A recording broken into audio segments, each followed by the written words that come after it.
Magandang araw sa inyong lahat mga kadiskarte. Ngayon po ay ituturo ko kung paano tayo magtanim ng mangustin. Base po lamang ito sa aking mga karanasan o experience. So, ito na yung mga naitanim natin. Ito ay 15 days na. Yung iba at saka 50 days na. Isang basket ng mangustin. Ito ay wala ng pakinabang at itinapon na ito. So, tuturuan ko kayo kung paano natin ito itanim. So yan, pinili ko muna yun yung unahin ko dahil may mga amag na yung iba. Diyan gumamit na tayo ng itak at saka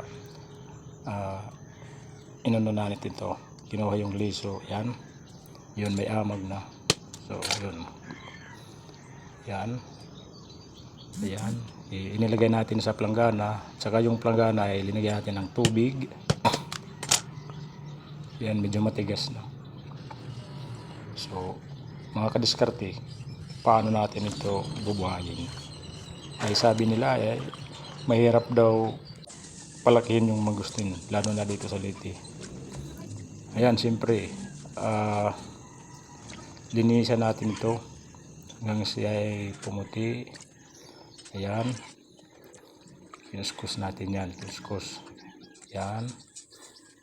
So, ingat lang sa paglinis nito, baka masugatan. Yan, medyo maputi na.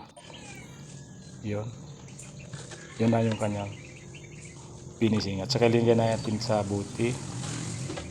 At ang buti ay siyempre nagyan natin ng tubig. Ito ay ibababad natin ng mahigit kalahating araw, 12 hours.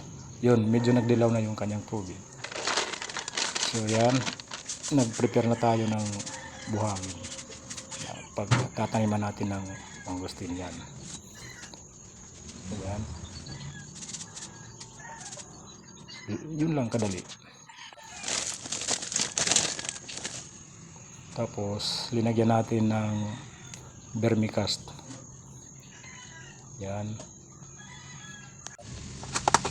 Tapos siyempre basahin natin pamamagitan ng spray.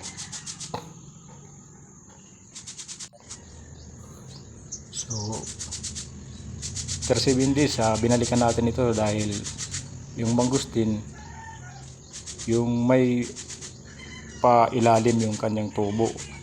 So, kung makikita natin, yan, yung maputi na yan, pailalim yung tubo. Yan. So, yun lang. Talagang yun, ang maputi yun ang pailalim, yung pula yun ang paibabaw. So kailangan natin i-double check. So yun lang, yun 15 days, ito yung 30 days natin. Yun lang.